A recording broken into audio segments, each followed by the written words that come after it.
నమస్కారం. ETV live ఆధ్యాత్మిక channel ప్రేక్షకులకు సంక్రాంతి శుభాకాంక్షలు. సంక్రాంతి జాతర ప్రత్యేక కార్యక్రమానికి స్వాగతం. సంక్రాంతి పండుగతో సూర్యుడు మకర రాశిలోకి ప్రవేశించాడు. సంక్రాంతి శోభ ద్వారా ప్రకృతిలో నవచైతన్యం వెల్లివిరుస్తుంది. సంక్రాంతితో ప్రారంభమయ్యే ఉత్తరాయణ పుణ్యకాలం ఎన్నో ఆధ్యాత్మిక ప్రక్రియలకు, ఉత్సవాలకు, ఆరాధనలకు ఆలవాలమై తేజరిల్లుతుంది. సంక్రాంతి పర్వదినం నుంచి ఉభయ తెలుగు రాష్ట్రాల్లోని అనేక దేవాలయాల్లో ఉత్సవాలు, జాతరలు ప్రారంభమవుతాయి. సూర్యుడు కొత్త రాశిలోకి మారిన వేళ, అయనములో మార్పు చోటు చేసుకున్న తరుణాన దైవ సంబంధిత వేడుకలను నిర్వహించడం, ఆ వేడుకల సమాహారం భక్తకోటి పాలు పంచుకోవటం అనాదిగా వస్తుంది. ఈ నేపథ్యంలో ఉభయ తెలుగు రాష్ట్రాల్లో ఉన్న వివిధ దేవాలయాల్లో పలు ప్రాంతాల్లో జరిగే ప్రత్యేక ఉత్సవాల్ని, జాతరల విశేషాల్ని సంక్రాంతి జాతర అనే ప్రత్యేక కార్యక్రమం ద్వారా తెలుసుకుందాం.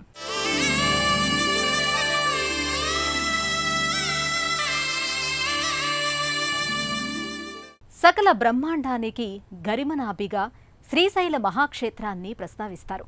ద్వాదశ జ్యోతిర్లింగ క్షేత్రంగా, అష్టాదశ శక్తిపీఠంగా శ్రీశైలానికి ఎంతో ప్రశస్తి ఉంది. మరి ఏ క్షేత్రంలో లేని విధంగా శ్రీశైలంలో శ్రీ బ్రహ్మరాంబ మల్లికార్జున స్వామి వారికి సంక్రాంతి బ్రహ్మోత్సవాలు నిర్వహిస్తారు. శ్రీశైల మల్లన్నను చెంచు మల్లయ్యగా వ్యవహరిస్తారు. చెంచుల ఆడపడుచు అయిన చంద్రావతి దేవిని సంక్రాంతి నాడు మల్లికార్జునుడు వివాహమాడాడని ప్రతీతి. అందుకే సంక్రాంతి సందర్భంగా మల్లన్నకు బ్రహ్మోత్సవాన్ని నిర్వహిస్తారు.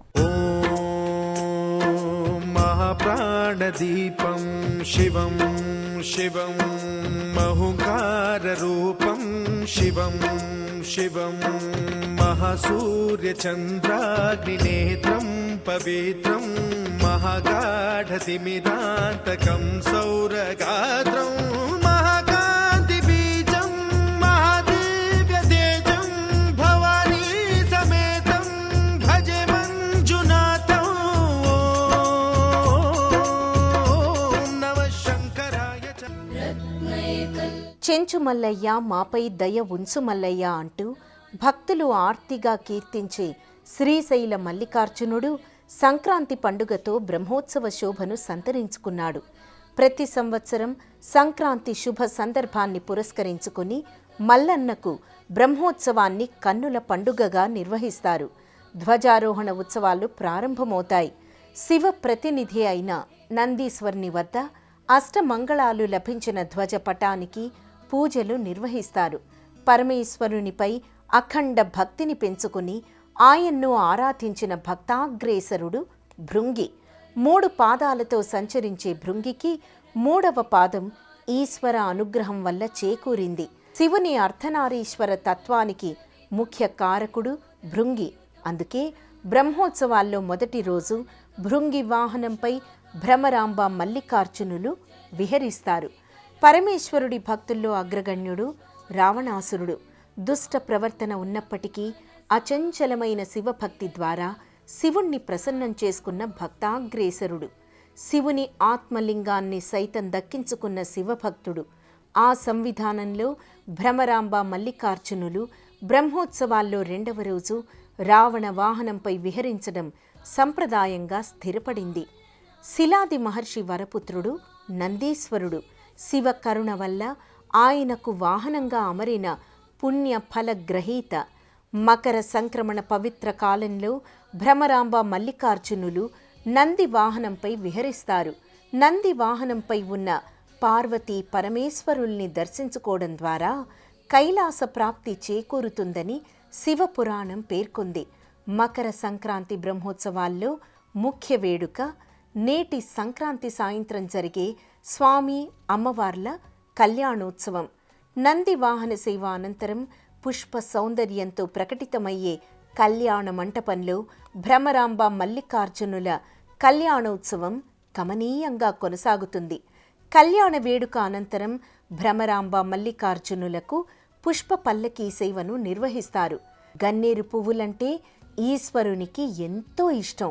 అలాగే చంద్రావతీదేవి సమర్పించిన మల్లికా పుష్పాలతో పరమేశ్వరుడు మల్లికార్జునుడిగా మారాడు. పుష్ప ప్రియుడైన ఈశ్వరుణ్ణి, భ్రమరాంబికను పుష్ప పల్లకిలో ఉంచి ఊరేగించే వేడుక నేత్రానందకరంగా సాగుతుంది.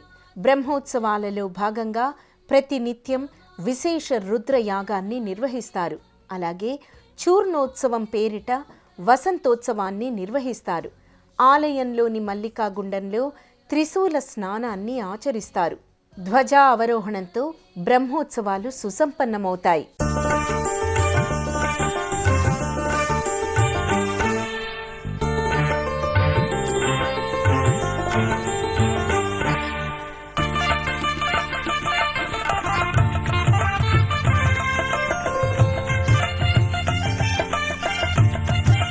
సంక్రాంతి వేడుకలకు మరింత ప్రత్యేకతను ఆపాదించేది కోనసీమ ప్రబల తీర్థం. కనుమ పండుగ రోజున జగ్గన్న తోటలో ప్రబల తీర్థం కోలాహలంగా జరుగుతుంది. కోనసీమకు కోలాహలాన్ని ఆపాదించే ఈ తీర్థం ఆద్యాంతం ఓ సంబరాల హేళగా ప్రకటితమవుతుంది. కోనసీమ తీర్థంగా ప్రసిద్ధి పొందిన ఈ వేడుకలో జానపదుల విశ్వాసాలు, ఆధ్యాత్మిక ప్రక్రియలు మమేకమై ఉన్నాయి. ఆంధ్రప్రదేశ్లోని తూర్పు గోదావరి జిల్లాలో అమలాపురానికి 15 కిలోమీటర్ల దూరంలో ఉన్న మొసలపల్లి, ఇరుసుమండ గ్రామాల సరిహద్దుల్లో ఉన్న 7 ఎకరాల జగ్గన్న కొబ్బరి తోట ప్రబల తీర్థానికి వేదిక. మొసలపల్లి గ్రామ దైవం భోగేశ్వర స్వామి ఆహ్వానంపై చుట్టుప్రక్కల గ్రామాల్లోని మరో 10 పరమేశ్వర స్వరూపాలు ప్రబల రూపంలో తరలివస్తాయి. లోక కళ్యాణార్థమై ఏకాదశ రుద్రులు కనుమనాడు ఇక్కడ సమావేశమవుతారని ప్రతీతి. భోగేశ్వర స్వామితో పాటు గంగలకుర్రు వీరేశ్వర స్వామి, వ్యాఘ్రేశ్వరంలోని వ్యాఘ్రేశ్వర స్వామి, పెదపోడి మేనకేశ్వర స్వామి, ఇరుసుమండ ఆనందరామేశ్వర స్వామి, వక్కలంక కాశీ విశ్వేశ్వర స్వామి, పుల్లేటికుర్రు అభినవ వ్యాఘ్రేశ్వర స్వామి, నేదునూరు చెన్నమల్లేశ్వర స్వామి, ముక్కామల రాఘవేశ్వర స్వామి, పాలగుమ్మి మల్లేశ్వర స్వామి ప్రబల స్వరూపాలు ఈ ప్రబల తీర్థంలో పాలు పంచుకుంటాయి. ఈ ప్రభల్ని జన సంచారం లేని పొలాల మధ్యగా తీసుకొస్తారు. ఈ ప్రబల ప్రభావం వల్ల, పొలాల నుంచి తరలి రావడం వల్ల కోనసీమ పైరు పచ్చలతో కళకళలాడుతుందని భక్తుల విశ్వాసం. 11 ప్రభల్ని వీరభద్ర స్వరూపాలుగా భావిస్తారు. అందుకే జగ్గన్న తోట ప్రభల్ని వీరభద్ర ప్రభలుగా వ్యవహరిస్తారు. మేళ తాళాలతో, బాజా భజంత్రీలతో కోలాహలంగా సాగే ఈ ప్రబల వేడుక కోనసీమకు సంక్రాంతి సందర్భంలో ఎంతో సందడిని అందిస్తుంది.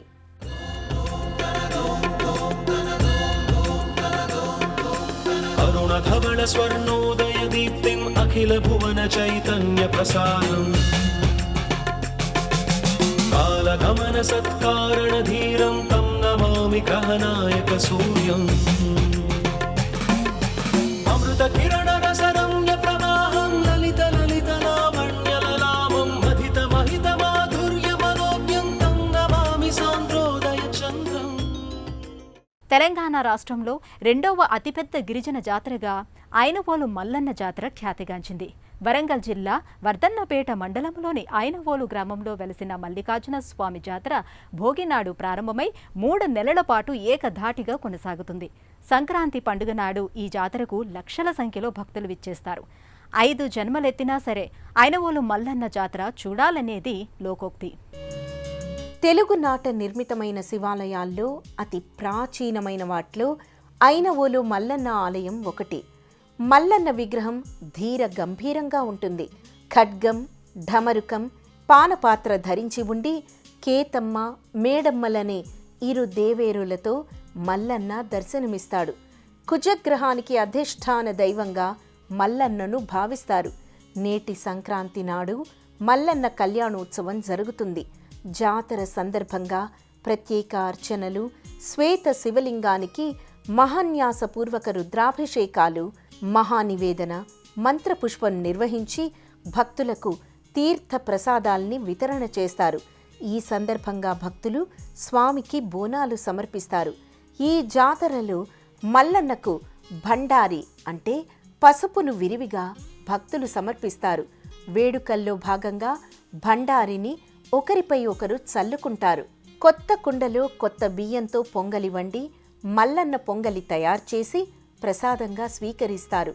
అత్యంత సంరంభంగా సాగే ఈ వేడుక తెలంగాణ సంక్రాంతి జాతరలలో పేరెన్నికగన్నది, ప్రశస్తమైనది.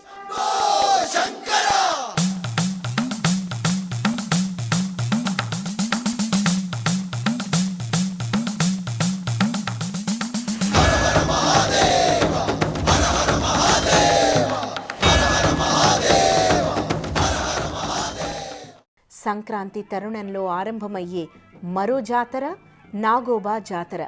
సంక్రాంతి నాడు తొలి పూజను నిర్వహించే ఈ జాతర ప్రాచీనమైన నాగారాధనకు సంబంధించింది. ఆదిలాబాద్ జిల్లా కేస్లాపూర్ గ్రామంలో ఏటేటా జరిగే నాగోబా జాతరకు ఉభయ తెలుగు రాష్ట్రాల నుంచే కాక మధ్యప్రదేశ్, మహారాష్ట్ర, ఛత్తీస్గఢ్ రాష్ట్రాల నుంచి భక్తులు తరలి వస్తారు. జాతర ప్రారంభానికి ముందు గోండు తెగకు చెందిన మేస్రం వంశీయులు నాగోబా పూజకు కావలసిన కొత్త కుండల్ని సంక్రాంతి నాడు కొనుగోలు చేస్తారు. ఈ కుండల్లో అన్న పదార్థాల్ని వండి నాగోబాకు నివేదన చేస్తారు. పుష్య పౌర్ణమి నాడు 20 మంది మేస్రం వంశీయులు సిరికొండ కుండలతో గోదావరి జలాన్ని సేకరిస్తారు. ఈ జలాలతో కేస్లాపూర్లోని ఆలయంలో ఉన్న పంచలోహ భారీ సర్పాకృతి అయిన నాగోబాను అభిషేకిస్తారు. నవధాన్యాల మొలకల్ని నాగోబాకు నివేదన చేస్తారు. 22 పొయ్యిల మీద వంట చేసుకొని గోండులైన మేస్రం వంశీయులు విందు ఆరగిస్తారు. జాతరలో భాగంగా నిర్వహించే గిరిజన దర్బార్కి ఎంతో ప్రత్యేకత ఉంది. గిరిజనులు ఎదుర్కొనే వివిధ సమస్యల పరిష్కారానికి ఇది వేదిక.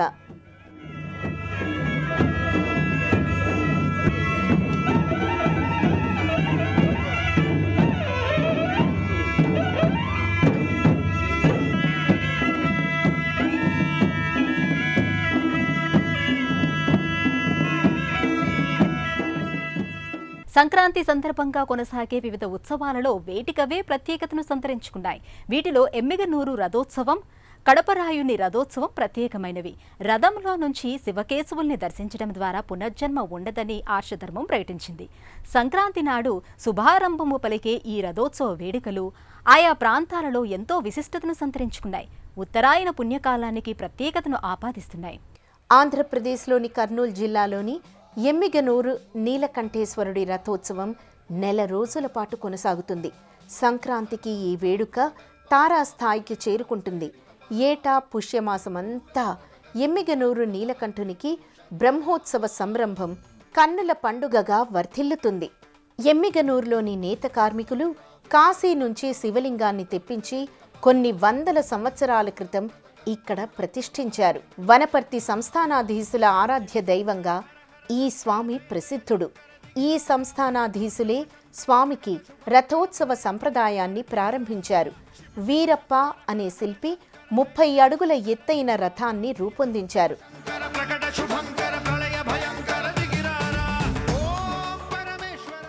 ఆంధ్రప్రదేశ్లోని దేవుని కడపను తిరుమల క్షేత్రానికి తొలి గడపగా వ్యవహరిస్తారు. సంక్రాంతి నాడు ప్రారంభమయ్యే దేవుని కడప వెంకటేశ్వరుడి రథోత్సవ సంరంభం రథ సప్తమి వరకు ఆనంద తరంగోత్సవంగా వర్ధిల్లుతుంది. మాఘమాసంలో పాడ్యమి నుంచి 10 రోజుల పాటు శ్రీవారికి బ్రహ్మోత్సవాలు కొనసాగుతాయి. గర్భాలయంలో స్వామివారికి వెనుక ఆంజనేయ స్వామి స్వయం వ్యక్తమూర్తిగా సాకారం కావడం ఈ క్షేత్రానికి సంబంధించి ప్రత్యేకత. తిరుమలలో వలె వివిధ వాహన సేవలలో దేవుని కడపరాయుడు ఇరు దేవేరులతో దర్శనమిస్తాడు. పుష్పయాగంతో ఈ ఉత్సవం సుసంపన్నమవుతుంది.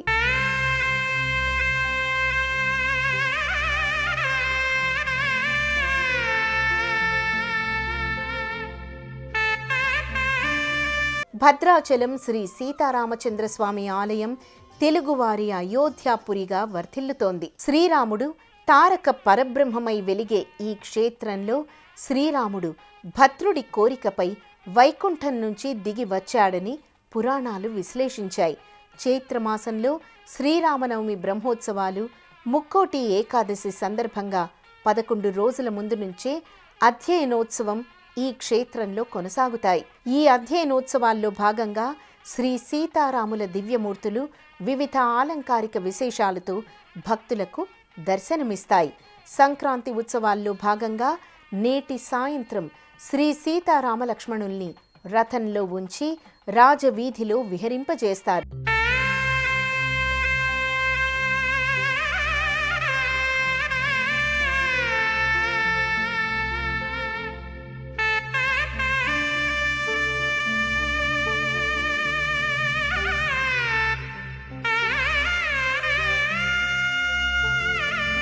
కుంభమేళా అనే పేరు వినగానే మహత్తుంగ భక్తి తరంగం సాకారమవుతుంది. మకర సంక్రాంతిని పురస్కరించుకొని అలహాబాద్లో ఈ రోజు నుంచి అర్ధకుంభమేళా ప్రారంభమైంది. ఈ కుంభమేళా మహాశివరాత్రి వరకు కొనసాగుతుంది. కోట్లాది మంది ప్రజలు దేశ విదేశాల నుంచి తరలివచ్చే ఈ వేడుక సంక్రాంతి సంరంభంలో విశేషమైనది. 6 ఏళ్లకోసారి జరిగే ఉత్సవమైన అర్ధకుంభమేళా వేడుకలో సంక్రాంతి నాడు మకర సంక్రమణ పుణ్య స్నానాలు ఆచరించి భక్తులు తరిస్తారు. క్షీరసాగర మథనం జరిగాక ఆ మథనం నుంచి అమృత కలశం ఆవిర్భవించింది. ఆ కలశాన్ని మోహిని రూపంలో ఉన్న విష్ణువు స్వీకరించాడు. ఆ అమృత కుంభం కోసం దేవతలు రాక్షసులు కలహించుకుంటున్నప్పుడు అందులో నుంచి 4 అమృత బిందువులు భువిపై పడ్డాయంటారు. ప్రయాగ, హరిద్వార్, నాసిక్, ఉజ్జయిని ప్రాంతాల్లో ఆ అమృత బిందువులు వర్షించాయి. దీంతో అక్కడున్న నదీ ప్రాంతాలకు పవిత్రత ఏర్పడిందంటారు. సూర్యుడు మకర రాశిలోకి ప్రవేశించినప్పుడు ప్రయాగలోని గంగానదికి కుంభమేళా జరుగుతుంది. క్రీస్తు శకం 629 ప్రాంతంలో మన దేశాన్ని పర్యటించిన చైనా యాత్రికుడు హూయన్ త్యాంగ్ తన రచనలో ప్రయాగ కుంభమేళా గురించి వివరంగా ప్రస్తావించాడు. మోక్షపురిగా ప్రఖ్యాతిగాంచిన ప్రయాగకి త్రివేణి సంగమ సన్నిధిగా మరింత ప్రత్యేకత ఉంది. సూర్యుడు, బృహస్పతి గ్రహాల సంచార స్థానాల ఆధారంగా కుంభమేళా ఉత్సవాలు జరుగుతాయి. 12 ఏళ్లకొకసారి జరిగే ఈ ఉత్సవాన్ని పూర్ణ కుంభమేళా అని, 144 సంవత్సరాలకు జరిగే ఉత్సవాన్ని మహాకుంభమేళా అని వ్యవహరిస్తారు. నమశివాయ నామస్మరణలు, పితృకార్యాలు, పుణ్య స్నానాలతో కుంభమేళా ఓ మహత్తర సన్నివేశాన్ని ఆవిష్కరిస్తుంది. కోట్లాది మంది భక్తజన సమూహం ఒకే సందర్భంలో పరమ పునీతమైన గంగా నదిలో పుణ్య స్నానాల్ని ఆచరించే అద్భుత ఘట్టం కుంభమేళా ద్వారా సాకారమవుతుంది. మకర సంక్రాంతి నుంచి మహాశివరాత్రి దాకా 55 రోజుల పాటు కొనసాగే కుంభమేళా ఉత్సవం సమున్నతమైన భారతీయ ఆధ్యాత్మిక చింతనకు ప్రత్యక్ష తార్కాణం. సంక్రాంతి శోభకు ఆధ్యాత్మిక శోభను అద్దే మరో ముఖ్యమైన సందర్భం భోగినాటి గోదా రంగనాథుల తిరు కళ్యాణం. భూలోక వైకుంఠంగా వైష్ణవ తత్వానికి కేంద్రంగా భాసిల్లే తమిళనాడులోని శ్రీరంగంలో గోదా రంగనాథ స్వామి కళ్యాణోత్సవం భోగినాడు పరిఢవిల్లుతుంది. సంక్రాంతి నాడు ఈ దివ్యమూర్తులకు పుష్పోత్సవాన్ని నిర్వహిస్తారు. 108 దివ్య తిరుపతులలో ఒకటిగా ఖ్యాతిగాంచిన శ్రీరంగంలో రంగనాథుడు శ్రీ మహావిష్ణువు నిజరూప ఆకృతిగా గోచరమవుతాడు. శయన భంగిమలో శేషతల్పంపై పవళించిన రంగనాథుని దివ్య మంగళ విగ్రహం నేత్ర పర్వంగా ఉంటుంది. ధనుర్మాసంలో 4 రోజుల పాటు రంగనాథుణ్ణి పరిపరి విధాలుగా స్తుతించి అర్చించి గోదాదేవి వివాహమాడింది. మధుర భక్తికి గోదాదేవి ప్రతీక అయితే విశ్వాత్మకు రంగనాయకుడు సంకేతంగా భావిస్తారు. సంక్రాంతి పర్వదినం రోజున ఈ దివ్య క్షేత్రం భక్తజన సందోహంతో తిరునాళ్లను తలపిస్తుంది. సూర్యకాలమానాన్ని పాటించే తమిళులు మకర సంక్రాంతి నాడు గోదా రంగనాథుల దర్శనాన్ని చేసుకోవడం శుభదాయకంగా భావిస్తారు. శరణు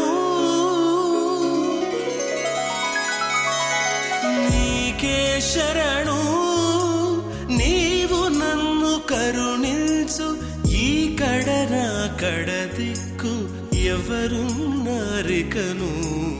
నీకే శరణు నీవు నన్ను కరుణించు, ఈ కడనా కడదిక్కు ఎవరు. సంక్రాంతితో ఉత్తరాయణ పుణ్యకాలం ప్రారంభమవుతూ సంక్రాంతితో భక్తకోటిలో ఆధ్యాత్మిక భావన పరంపర మరింత జాగృతమవుతుంది. అందుకు జాతరలు, ఉత్సవాలు, తీర్థాలు, తిరుకళ్యాణం, పవిత్ర స్నానాలు దోహదం చేస్తాయి. సామూహిక భక్తి చైతన్యం, సమిష్ట ఆరాధనా భావనలకు తీర్థాలు, జాతరలు, ఆధ్యాత్మిక ప్రక్రియలు ఉపకరిస్తాయి. సమైక్య క్రాంతి సంక్రాంతి కాబట్టి సమగ్ర దృష్టి, సమైక్య భావ పరంపరను ఆవిష్కరించే ఈ ఉత్తరాయణ పుణ్యకాలాన్ని అందరం సద్వినియోగం చేసుకుందాం. మరోసారి సంక్రాంతి శుభాకాంక్షలతో నమస్కారం.